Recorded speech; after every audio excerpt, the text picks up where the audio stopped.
You are living smaller than you have to, not because you are weak, not because you lack talent, but because somewhere along the way, you learned to fold yourself up, to take up less room, to become the version of you that other people found easy to handle. And the strangest part? You cannot even remember agreeing to it. It happened in 1,000 quiet moments. The opinion you swallowed, the dream you called unrealistic, the version of you that you quietly retired.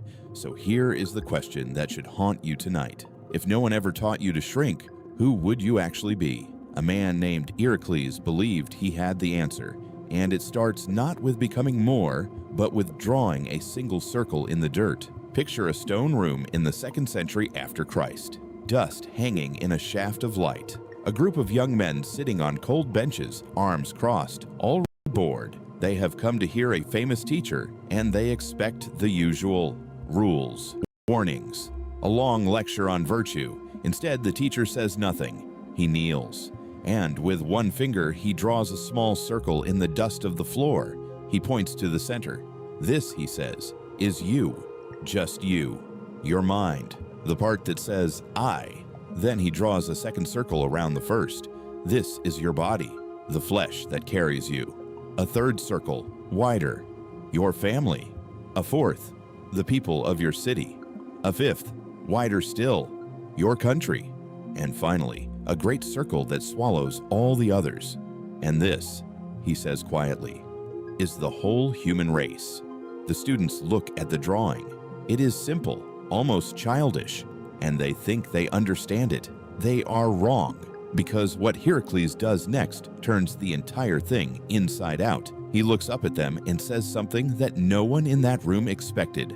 Most men, he tells them, spend their whole lives shrinking the center. They make the eye smaller and smaller until there is almost nothing left, and they call this being humble. They call it being realistic. They call it survival. He lets that sit. Then he asks the question that would follow those young men for the rest of their lives. But what if you have it backwards? What if the goal was never to shrink the center at all? And then he stops. He will not explain it yet, because first he wants them to feel exactly how small they have already become. Here is what Hierocles understood better than almost anyone. The shrinking does not feel like shrinking. It feels like being reasonable.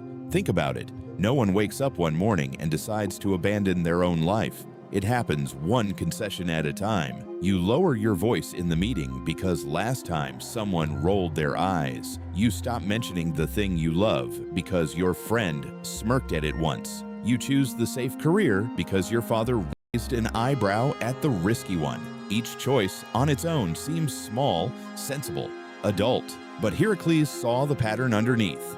Every one of those choices was you pulling the center circle in, tighter, smaller, until the self at the middle of your life became a dot.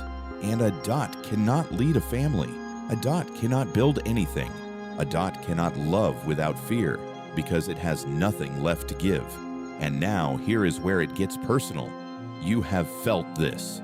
You know the exact moment. The message you typed out, honest and real, and then deleted before sending. The morning you woke up with a whole life inside you and went back to sleep instead. The dinner where someone asked what you wanted and you said whatever you want because wanting something felt dangerous. That was not kindness. That was the center circle collapsing. And the cruelest part is what the world calls it. The world calls it being low maintenance, being easy to get along with, being nice. We hand out medals for self-erasure. We praise the person who never causes a problem, never asks for too much, never takes up space. And slowly, quietly, that person disappears. Hierocles watched this happen to strong, gifted young men, men who could have moved cities, and he refused to let it pass as wisdom, because he knew a secret about those circles that changes everything. The circles are not a prison, they are a map, and the map can be redrawn. But before he showed them how, he told them the one thing they had gotten completely wrong about the drawing on the floor. And it was not about the small circle at all. It was about the biggest one.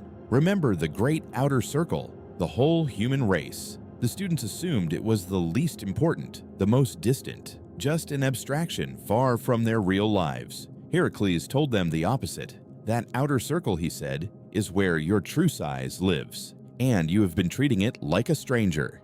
Here was his radical move, the one that makes him one of the most underrated minds in all of Stoic thought. He said the goal of a life well lived is to take those outer circles and pull them inward, to draw the distant toward the center, to treat the stranger a little more like a neighbor, the neighbor a little more like family, the family a little more like your own self. The Greeks had a word for this, oikiosis. It means roughly to make something your own, to bring what was foreign into the circle of what you care for as yourself. And now, watch how this flips the whole idea of living small, because most people think expanding their identity means climbing, more money, more status, a bigger name, a larger dot at the center. But Hierocles points the arrow the other way. You do not grow by making the bigger. You grow by dissolving the walls between the circles, by caring about more, by claiming more of the world as yours to protect, to build, to love. The small life is not the life with little status. The small life is the life with a tight, defended, lonely center that lets nothing in and gives nothing out. And this is where the ancient story meets something modern science only recently caught up to. Psychologists today study a concept they call self-expansion. The finding is striking. Human beings are happiest, most motivated, and most alive, not when they are protecting the self, but when they are enlarging it. When they take on a cause bigger than their own comfort, when they include another person in their sense of who they are. Brain studies show that when we act for something beyond ourselves, the same reward circuits light up as when we are fed or safe. We are quite literally built to expand. We were never meant to be a dot. We were meant to be the widening rings on the surface of a pond after the stone drops in. And yet, you already know how hard this is, because the outer circles feel unsafe. Caring more means risking more. Claiming your full size means someone might push back, might mock you, might leave. So we retreat to the center and call it protection. Hierocles knew this fear intimately, and he did not tell those young men to simply be braver. He gave them something far more useful, a method, a code, 3 steps to reverse the shrinking starting the same day. And that code answers the question we opened with. Who would you be if no one taught you to shrink? Here is what Hierocles laid out. Step 1. See the circles. Tonight, before you sleep, actually draw them. The self, the body, the people closest to you, the wider world, and then ask the honest question, which circle have I been collapsing? Where did I make myself small and call it being reasonable? You cannot redraw a map you refuse to look at. Naming the shrinking is the first act of reversing it. Step 2. Pull one circle inward. Not all of them. 1. Choose a single person or a single part of the world that currently sits far from your center and deliberately draw it closer. Send the honest message. Say the true thing at dinner. Speak the idea in the meeting, in your full voice, without the apology at the front of the sentence. Hierocles believed you expand not in one grand gesture, but in one deliberate act of claiming your size, repeated daily. Step 3. Act as your largest self, not your smallest. Before a hard choice, stop and ask one question. What would the widest version of me do here? Not the frightened dot at the center. The full self, the one that includes the people you love and the person you are becoming. Then do that thing. This is the whole practice. See the circles. Pull one inward. Act from the largest self you have. Do this, and something quiet begins to happen. The dot starts to grow back into a person. The walls between you and your own life start to thin. And the version of you that you quietly retired years ago begins slowly to come back to work. So let us return to that dusty room one last time. The circles are still drawn on the floor. The young men are staring at them, changed. And Hierocles rises to leave. At the door, he turns and says the line they would never forget. You were not born to defend a smaller and smaller kingdom until it vanishes. You were born to widen the circle until the whole world falls inside it.